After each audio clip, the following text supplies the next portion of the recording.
51페이지로 가서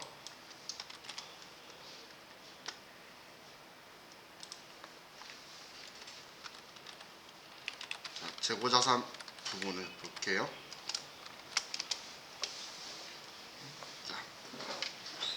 먼저 이 재고자산은 우리 취득 시점이 영업활동에 사용 가능한 장소나 상태에 도달하는 시점이죠. 그럼 그 취득 시점 이전에 들어가는 건 취득원가에 다 포함하는 거고, 취득 시점 이후에 들어가는 거는 비용 처리하는 거예요. 그럼 이 취득 시점에 취득원가에 포함하는 것 중에 하나가 우리 그 수입할 때에 관세라든지 아니면 통관제비용이라든지 이런 것들 있죠. 그런 것도 우리가 원재료 수입이라든지 그런 형태로 문제가 많이 나오면, 그러면 부가가치세는 환급받을 수 있으니까 부가세 대급금이지만 그 외 관세나 이런 것들은 취득시 부대비용인 거예요. 그래서 전부 다 원재료 수입한 거면 원재료, 상품 수입한 거면 상품이라고 써야 되겠죠.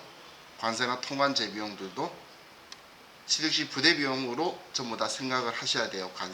관세를 세금이라고 생각하시면 안 돼요. 취득시 부대비용이에요. 왜냐하면 샀기 때문에 한 번 들어가는 거거든요. 취득세처럼. 그죠?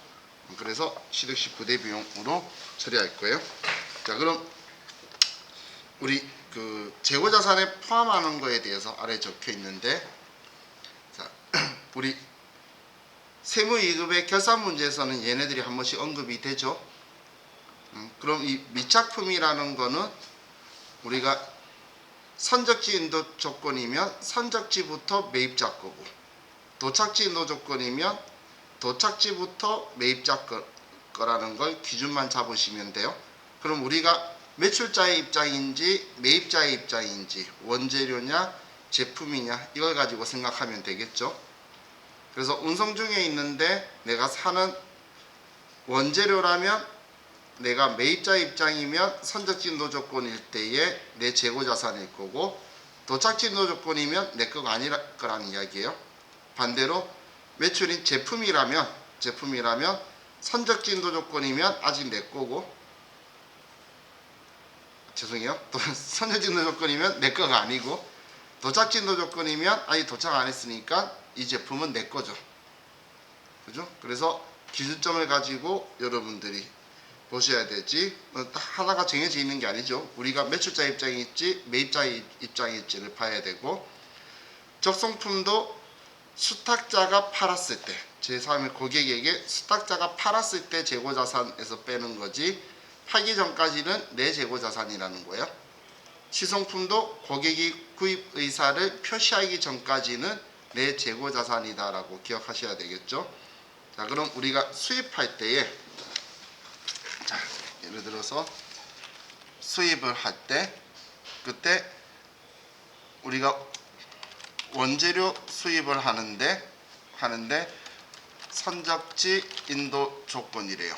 자, 일반 전표에서 조건으로 대금을 지급했다라고 하면, 그러면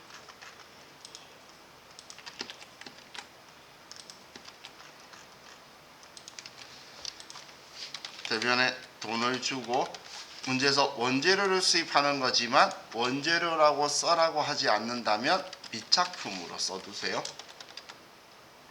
그리고 나서 도착하면 미착품을 원재료로 대체하는 게 원래 정확한 원칙이에요. 아직 내 창고에 안 왔잖아. 그럼 원재료 실사한 거랑 수가 안 맞겠죠? 그래서 이때는 미착품이라고 써두는 거예요. 그럼 만약에 도착지 인도 조건인데 대금 지급하면 뭐라고 써야 되죠? 그때는 선급금이지. 계약은 미리 돈 준 거니까. 그죠? 아직 내 걸로 나한테 인도받은 게 아니죠. 도착 안 했으니까. 근데 미리 준 거니까 도착지 인도 조건이라면 선급금이 되는 거예요. 자, 다음 우리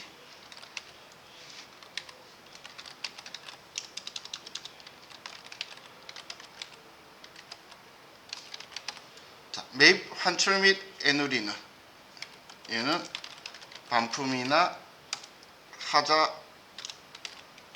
감액을 해주는 거죠. 근데 반품하는 거에 대해서 이 계정 과목을 쓸 일은 없지만 하자로 감액하는 건 쓸 일이 문제가 일반 전표에 발생을 한다는 거예요. 혹은 매입 할인은 약정이나 조기 회수로 감액을 해주는 거죠. 그럼 매입 환출 및 애누리, 매입 할인 이 계정 과목들은 얘네들은 재고 자산의 차감 계정이에요. 자산의 차감 계정이에요. 원재료나 상품 이런 것들에 대해서 차감 계정인데 매출 할인 및 애누리나 아니면 매출 할인 계정 과목은 얘네들은 매출인 수익의 차감 계정이에요. 성격이 제품 매출, 상품 매출은 영업수익이죠. 그래서 매출 할인, 매출 애누리는 수익의 차감 계정인 거고, 그런데 매입은 상품이나 원재료인 재고자산이죠. 그래서 재고자산의 차감 계정인 거예요. 둘 다 차감 계정이라는 건 자기 짝지가 있죠. 그래서 항상 상품 매출의 할인인지 제품 매출의 할인인지 원재료의 할인인지 상품의 할인인 건지를 꼭 봐야 돼요. 같은 계정 과목이 2개 이상 있으면 모르겠으면 몇 번째 거 쓰라 그랬죠? 같은 계정 과목이 2개 이상 있다. 그러면 몇 번째 거 쓰라 했죠? 위에를 첫 번째로 했을 때 두 번째 거 쓰라 그랬죠? 그죠? 이거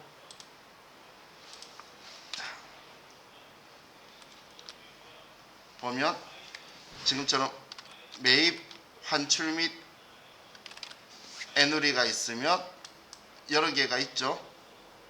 모르겠으면 두 번째 거 쓰란 이야기예요. 또 매입 할인도 모르겠으면 두 번째 거, 매출 할인도 모르겠으면 두 번째 거, 매출 할인 및 애누리도 모르겠으면 두 번째 거. 왜냐면 우리 일반적으로 원재료 사고 제품 파는 거 알잖아. 그죠? 상품 사고 상품 파는 거는 문제가 드물죠. 획일급도 제조업이고 세무위급도 제조업이기 때문에 일반적으로 제품 원재료를 사기 때문에 두 번째 거 쓰라는 거예요. 모르겠으면. 근데 사실 이거 말고도 매도 가능 증권이라든지 얘도 투자자산 쓰라 그랬죠. 만기 보유 증권이라든지 얘도 만기 보유 증권도 3년짜리 주로 살 거거든요. 여러분들 문제 나오면. 그렇기 때문에 모르겠으면 두 번째 거라는 표현을 일부러 쓰는 거예요. 그럼 얘가 당좌 자산이고 얘가 투자 자산이거든. 3년짜리면 투자 자산 써야 되겠죠. 그죠? 자, 그럼 뭐 재고 자산 계산하는 거는 이제 우리 마음속에 있을 테니까 자, 교재 56페이지로 가서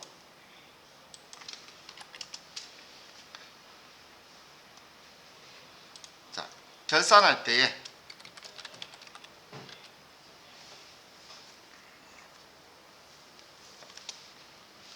자, 감모 손실에 대해서 보면 정상 감모 손실은 수동 결산 안 하고 자동 결산에 실제 재고액을 입력할 거고, 비정상 감모 손실은 수동 결산으로 차변에 재고자산 감모 손실 얼마 대변에 재고자산 계정 감모 타계정으로 대체 적용 8번 얼마 하고, 그리고 자동 결산에도 실제 재고액을 입력할 거예요. 둘 다 실제 재고액을 자동 결산에 입력한다는 거예요. 근데 평가 손실이 발생하게 되면 평가 손실은 얘는 수동 결산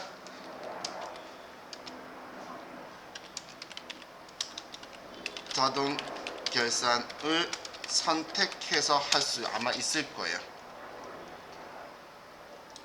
있는데 수동 결산 한다면 차변에 재고자산 평가손실이라고 쓰고 대변에 재고자산 평가충당금이라고 쓸 건데 가치가 하락한 재고자산의 차감 계정을 선택할 거예요. 그리고 나서 자동 결산으로 가서 우리가 기말 재고 자산은 장부 가액을 입력할 거예요. 얘는 공정 가액이나 순실현 가능액을 쓰는 게 아니라는 거예요. 예를 들어 10,000원짜리인데 2,000원 내렸대. 그럼 2,000원만큼 여기 평가손실로 수동 계산하거나 아니면 평가손실 적혀 있는 곳에 2,000원을 쓰는데 기말 재고자산 쓰는 데는 그대로 10,000원을 쓰라는 이야기예요. 어떤 표현인지 이해가시죠? 근데 여기에서 이 공정가액은 선택하는 건 재고자산의 공정가액 선택하는 거는 제품이나 상품이나 제공품은 순실현 가능액을 쓸 거고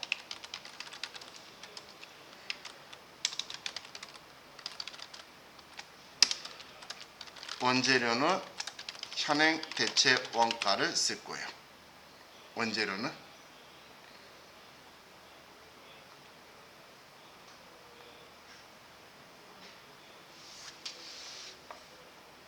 값을 3개를 준다면 제품은 장부 금액과 순실현 가능액의 차이를 가지고 하락했으면 평가하는 거죠. 상승했으면 안 하는 거고 원재료는 현행 대체 원가와 장부 가액을 비교해서 내렸으면 평가 손실을 인식할 거란 이야기예요. 자, 이게 우리가 결산해서 이 재고자산 가지고 할 부분이죠. 자, 다음 이제 투자자산으로 가서 62페이지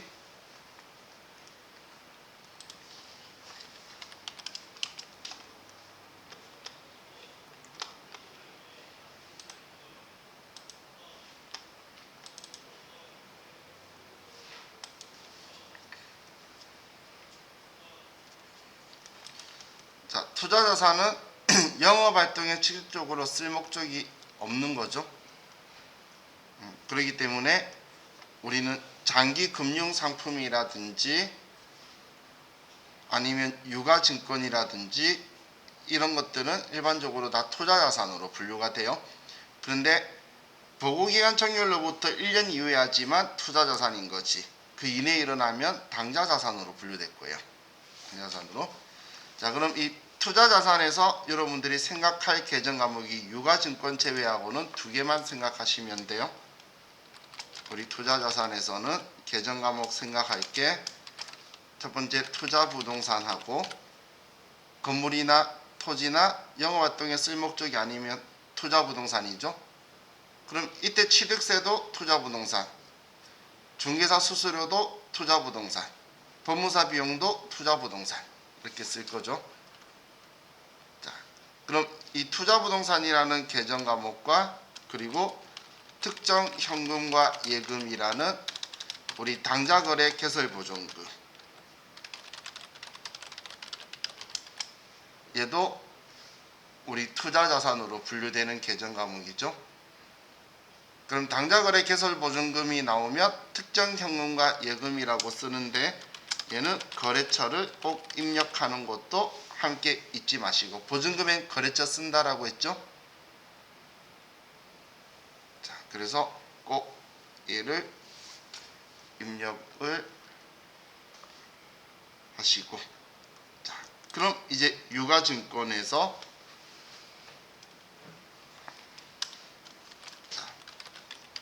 매도 가능 증권을 가지고 볼게요. 자, 우리 얘를 가지고 한번 생각해 봅시다. X1년도에 취득할 때에 우리가 천주 1,000원에 취득을 했어요. 취득가액이에요.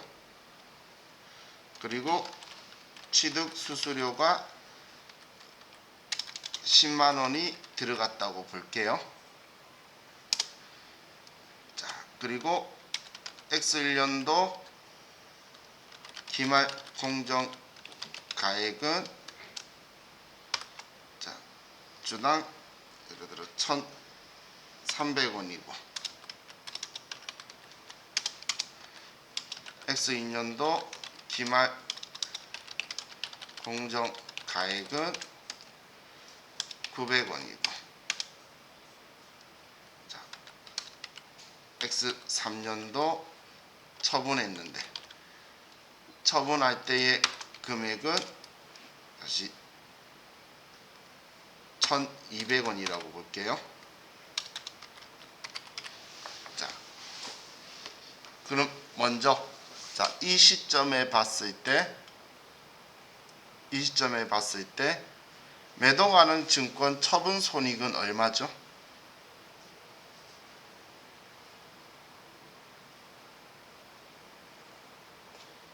매도가능 증권 처분 이익 10만원이 나오겠죠? 그 이유가 매도가능 증권은 무조건 취득원가하고 차이가 처분 손익으로 나올 건데 취득 가격이 110만원이거든. 이해가시나요? 그죠? 그러면 120만원에 팔면 10만원의 처분 손익이 무조건 나오게 되겠죠? 그죠?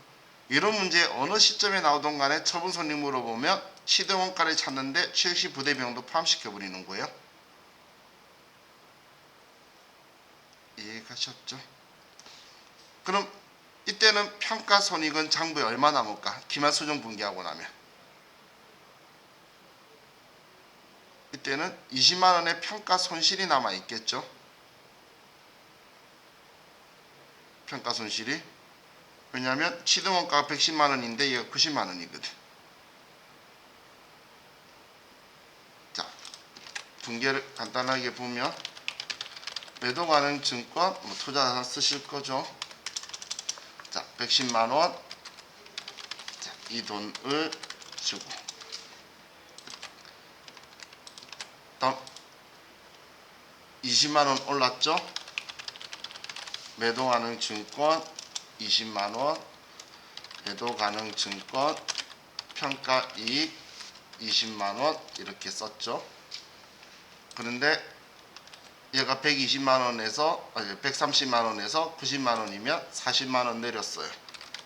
매도 가능 증권 40만원을 내리고 매도 가능 증권 20만원에는 얘 지워주고 증권 평가 이익은 지워주고 매도 가능 증권 평가 손실이 20만원이 되게 되는 거죠. 그랬다가 처분하면 대변에 매도 가능 증권 장부에 90만원 있고 20만원의 매도 가능 증권 평가 손실을 지워주고 그리고 차변에 120만원을 받으면 차이 나는 이 10만원은 매도 가능 증권 처분 이익이다라고 이렇게 분계가 될 거예요. 그래서 매도 가능 증권 봤는데 갑자기 팍 느낌이 안 와. 그럼 위에서부터 순서대로 분계를 한번 해보세요. 분계를. 그리고 항상 취득원가하고 취득원가가 시작이 취득시 부대비용을 포함한 거죠. 자, 그럼 매도 가능 증권은 취득시 부대비용은 취득원가에 포함하고 그리고 매도 가능 증권 평가 손익은 미실현 보유 손익인데 얘는 기타 포괄 손익 누계액이 자본으로 분류되는 애고 매도 가능 증권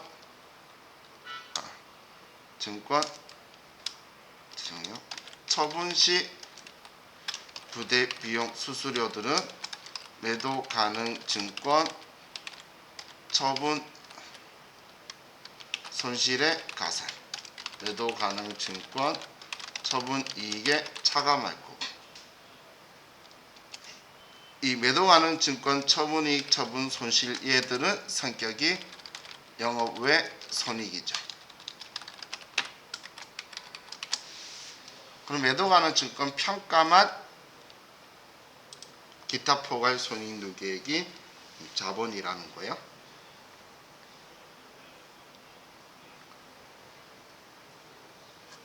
자.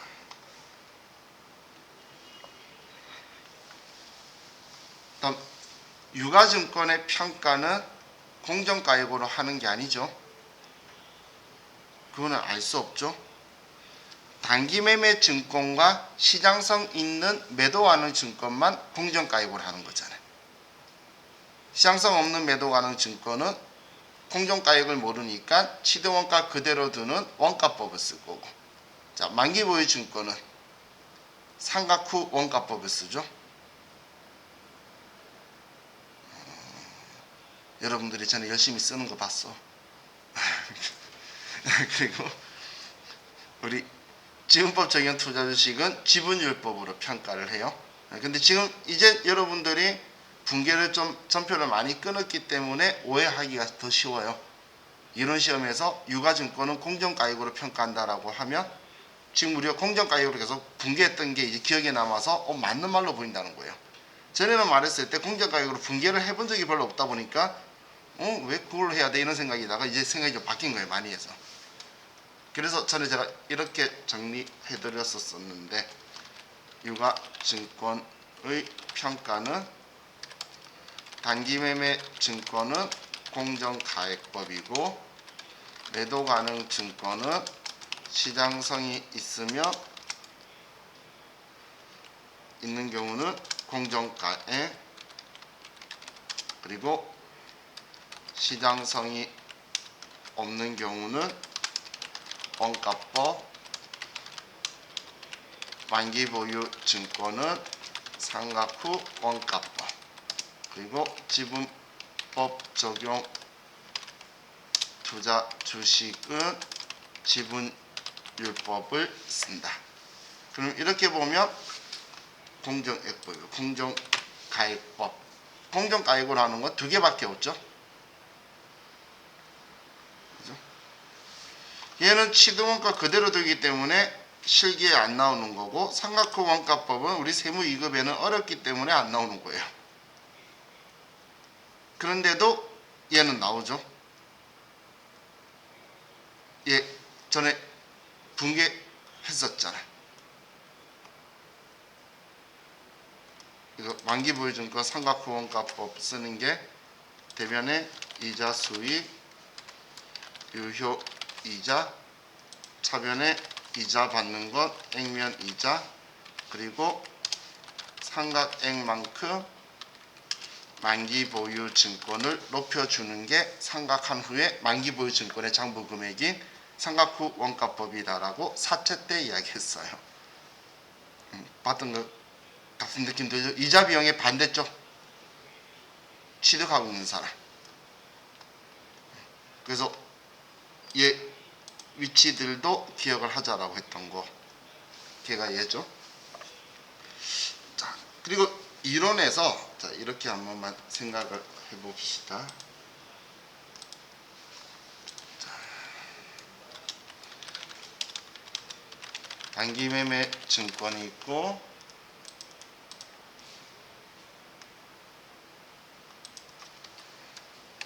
단기보유 증권이 있고,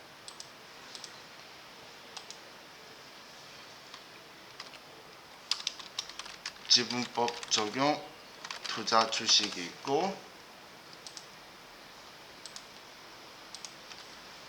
매도 가능 증권이 있어요. 자, 이렇게 봤을 때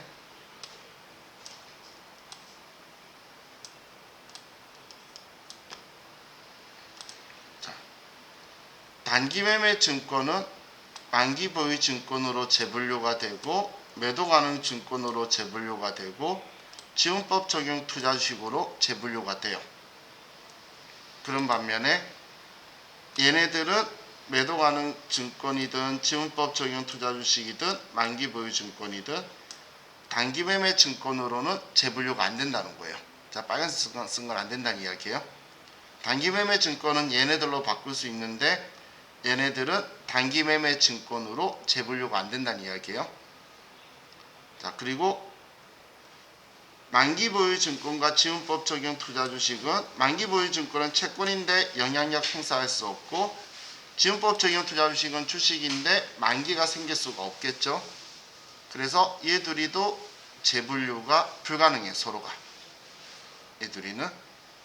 그런 반면에 매도 가능 증권은 만기 보유 증권으로도 되고 만기 보유 증권이 매도 가능 증권도 되고 지분법 적용 투자 주식은 매도 가능 증권도 되고 매도 가능 증권이 지분법 적용 투자 주식도 되고. 우리 전에 이거 봤었나요? 이걸로 봤었나? 이게 이런 시험에 최근 같이 풀다가도 최근에 본 적 있죠?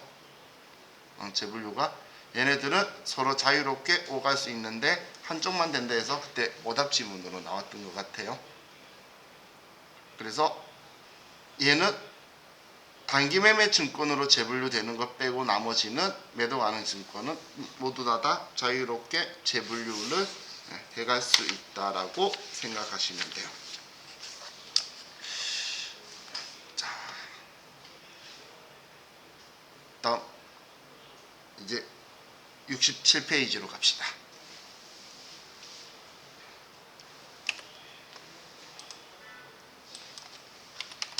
자, 유형자산.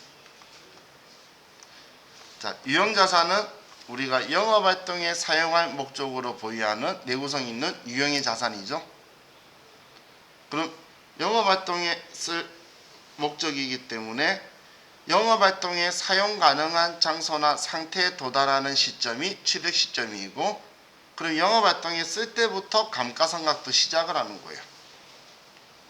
쓰려고 사왔는데 영업활동에 아직 안 쓰면 감가상각을 하는 게 아니겠죠. 그럼 외부 구입할 때는 취득시 부대 비용을 취득 원가에 포함할 거예요. 기계장치다, 차량 운반구다. 그럼 영업활동에 쓰기 위해서니까 기계장치라면 우리 설치비든 시운전비든 전부 다 취득 원가에 포함하는 거겠죠. 그럼 뭐 자동차야 뭐 취득세, 등록세 뭐 이런 재비용들 이야기할 거고, 그리고 우리 땅 같은 경우에 토지는 땅을 사는데 기존에 있던 건물을 바로 즉시 철거하거나 혹은 토지 정지 비용이거나 법무사 수수료나 이런 것들 전부 다 취득원가에 포함해야 돼서 토지라고 하고, 그걸 토지의 자본적 지출이라고 해서 세금계산서 받으면 매입세 불공제가 되는 거죠. 자, 그럼 이 유형자산을 우리가 취득을 하는 게 외부 구입하면 그 계정 과목을 바로바로 쓰는데, 자가 건설을 하게 되면 완성하기 전까지는 취득시 부대 비용을 건설 중인 자산으로 뒀다가 영업활동에 쓸 수 있게 완성했을 때 건설 중인 자산을 지우고 이제 그 계정 과목을 쓸 거예요. 기계장치든 아니면 건물이든. 그래서 이 건설 중인 자산 계정 과목을 또 참 좋아라 하는데, 이 건설 중인 자산 계정 과목에서 좋아하는 경우가 건설 자금이자, 우리 저와 같이 문제 풀면서도 간간히 만나죠. 뭔가 건설 중인데 이자를 줬는데 자본화 대상이다, 이런 말이 있으면 건설 중인 자산을 쓰라, 이렇게 이야기했었죠. 그래서 건설 중인 자산이라는 계정 과목도 여러분들이 떠오를 수 있으면 좋을 것 같아요. 자, 유형자산의 감가상각은 이 자산들을 영업활동에 사용하는 기간 동안 합리적으로 비용화시키는 과정이에요. 따라서 없어지는 만큼을 사용할 수 있는 기간 동안 비용화시키는 과정이고, 정액법은 잔존가액을 뺀 취득원가의 잔존가액을 뺀 걸 감가상각 대상금액이라고 하죠. 이 대상금액을 우리가 내역연수로 n분의 1에서 균등한 금액을 우리가 삼각하는 방식이에요. 그래서 우리 균등삼각법이라는 표현도 써요. 그럼 이 감가상각은 1월 미만은 1월로 보고 월할 삼각하는 거예요. 얘는 일할 삼각이 아니에요. 원래 월할 삼각을 하는 거예요.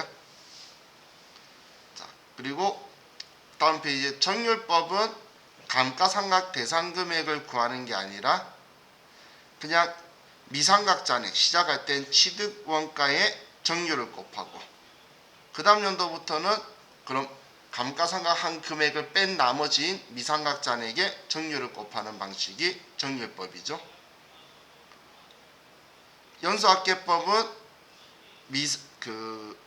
감가상각 대상 금액을 구해서 잔존가액을 취득원가에 뺀 후에 내용연수의 역순으로 안분하는 거였어요. 내용연수의 역순으로 안분하는 거였고, 이중체감법은 우리가 정률을 몰라서 내용연수분의 2로 해서 내용연수분의 1 곱하기 2나 내용연수분의 2나 똑같은 거죠. 그럼 내용연수분의 2를 가지고 정률을 만들어서 정률법처럼 취득 원가부터 시작해서 미상각잔액의 정률을 곱하는 거고, 생산량 비례법은 규칙이라기보다는 실제 생산량에 비례해서 감가상각비를 구하는 방식이죠. 그럼 이 전체에서 초창기 감가상각비가 가장 큰 방법은 정률법, 가장 작은 방법은 정액법. 그럼 보수주의에 가장 적합한 방법은 정률법이고, 혹은 안정성이 가장 높은 방법이 보수주의에 가장 적합한 방법인 거죠. 그게 정률법이라는 이야기예요. 자, 다음 이제 유형자산 처분에서, 유형자산 처분은 일반적으로는 메인 매출 전표에 자주 나오죠. 그래서 제가 고정자산 매각할 때 이 순서대로 꼭 쓰자라고 했어요. 첫 번째는 우리가 아래 전표 입력할 때 제품 매출을 유형자산 계정 과목으로 수정을 하고, 그리고 취득 원가를 입력하고, 지금 얘가 대변 이야기죠. 첫 시작은 대변에. 다음 두 번째 차변에 유형자산 감가상각 누계액, 한마디로 얘는 유형자산 계정과목 코드 다음 번호를 입력해주고, 다음 세 번째에 차변에 우리가 수령액을 쓰는데, 이때 부가가치세 포함 금액을 써주는 거죠. 그죠? 그렇게 해서 이제 우리 차액 나와 있는 곳이 플러스면 대변에 유형자산 처분 이익이 나올 거고, 마이너스면 차변에 유형자산 처분 손실을 쓰게 될 거예요. 순서만 생각하면 별거 아니죠.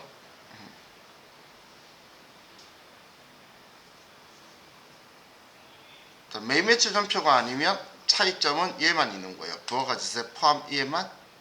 그리고 제품 매출을 수정 안 하고 그냥 일반 전표니까 대변에 그냥 유형자산의 취득원가, 차변에 유형자산 감가상각 누계액 돈 받는 거. 그럼 플러스 마이너스 보고 유형자산 처분이익, 처분 손실이라고 쓰면 되죠. 자, 다음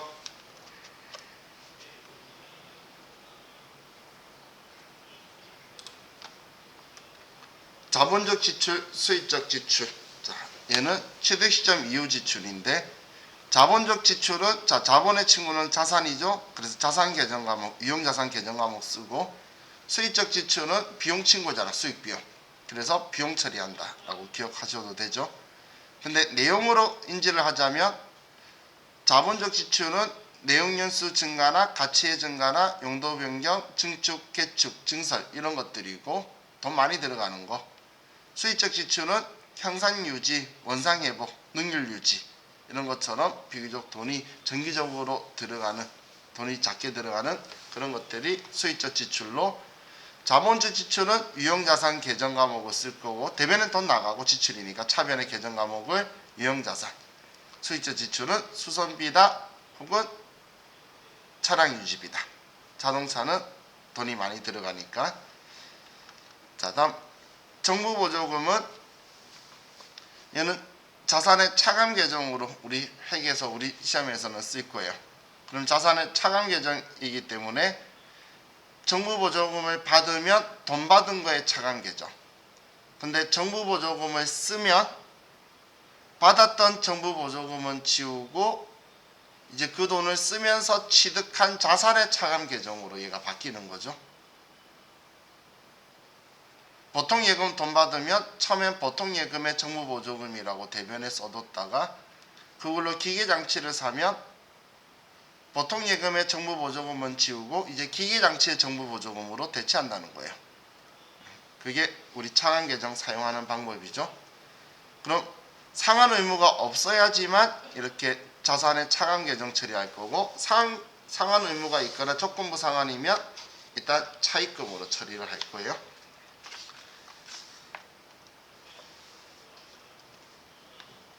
다음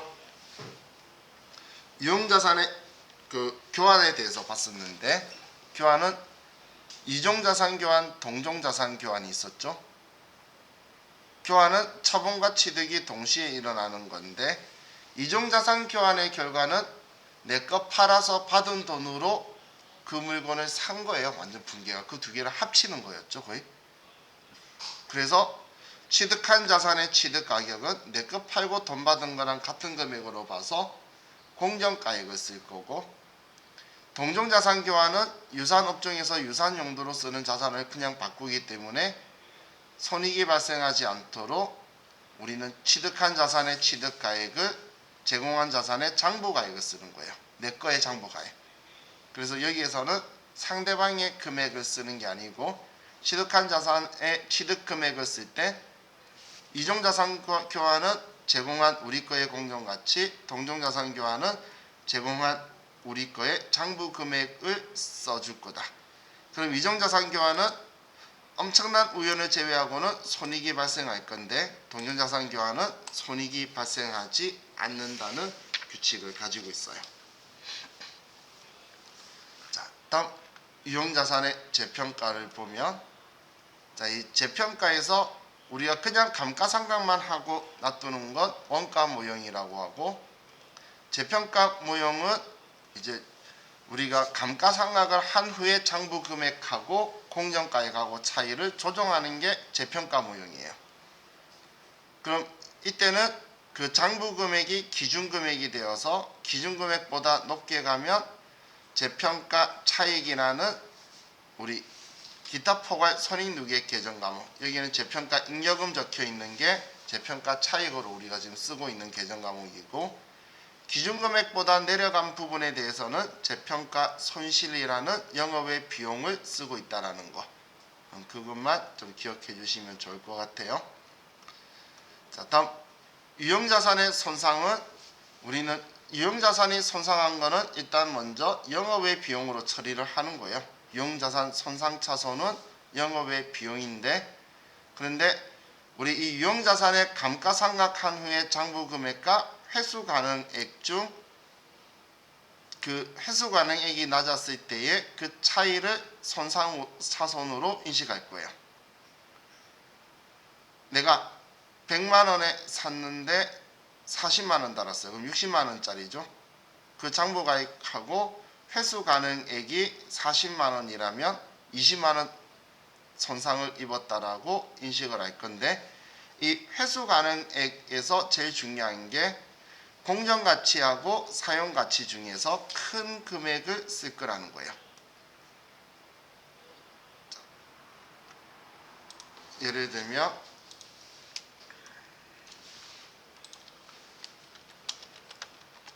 자, 우리가 취득을 100만 원에 했어요. 그리고 우리가 감가상각 누계액이 40만 원이에요. 그럼 장부가액 60만 원짜리죠. 그런데 우리 공정가액이 50만 원이고, 그리고 우리 사용가치가 40만 원이라는 거예요.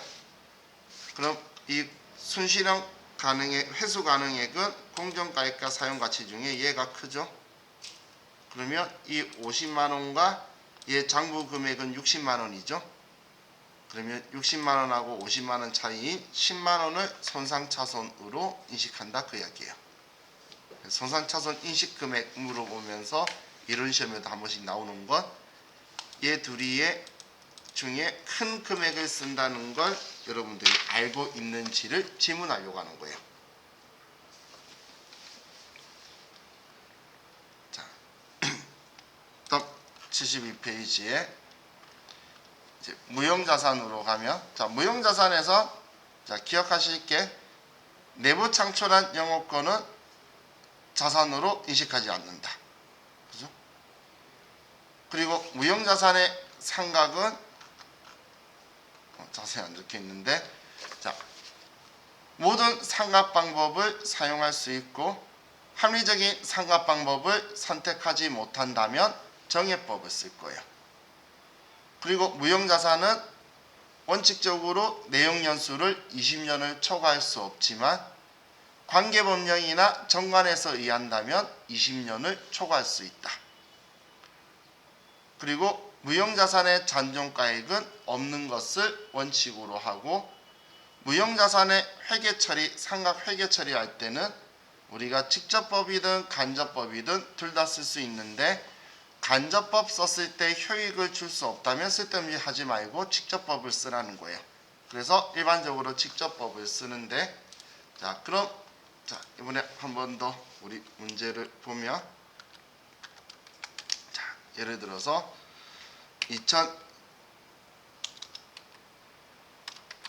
2018년도 1월 1일 날 취득을 했어요. 취득 내용 연수 5년이고 정해법을 쓰고 잔존가액은 없겠죠. 그리고 2021년 결산 전 장부 가액이 40만 원이에요. 그럼 21년 무형자산 상각비는 얼마가 되죠?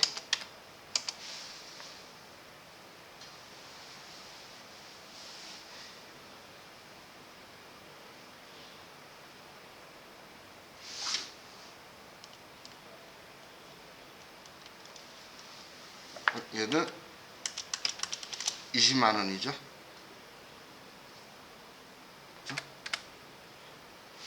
제가 무형자산 문제 나올 때 이거 기억하자라고 했죠. 장부가액을 주면 잔존 내용 연수로 나눠주고, 취득가액을 주면 총 내용 연수를 나눠주자라고 했어요. 그럼 얘는 지금 장부가액을 줬죠. 장부가액 40만 원인데 잔존 내용 연수는 지금 18년도 샀으니까 18, 19, 20 3번 썼죠. 그럼 남은 건 2년밖에 안 남았잖아요. 그럼 2로 하면 20만 원이 되겠죠. 만약에 이렇게 실컷 이야기해 놓고선 장부가액을 안 주고 취득가액을 주면 취득가액은 100만 원을 줬을 거예요. 그럼 얘는 100만 원에 내용연수 5 나누면 그래도 똑같이 20만 원이 구해지는 건 당연한 이야기겠죠. 그렇죠? 그래서 얘 이제 어떤 금액을 주는지 이걸 가지고 우리 금액만 알면 사실 분개해 주잖아 컴퓨터가. 그럼 어느 금액을 주는지를 가지고 상각비를 구하시면 돼요.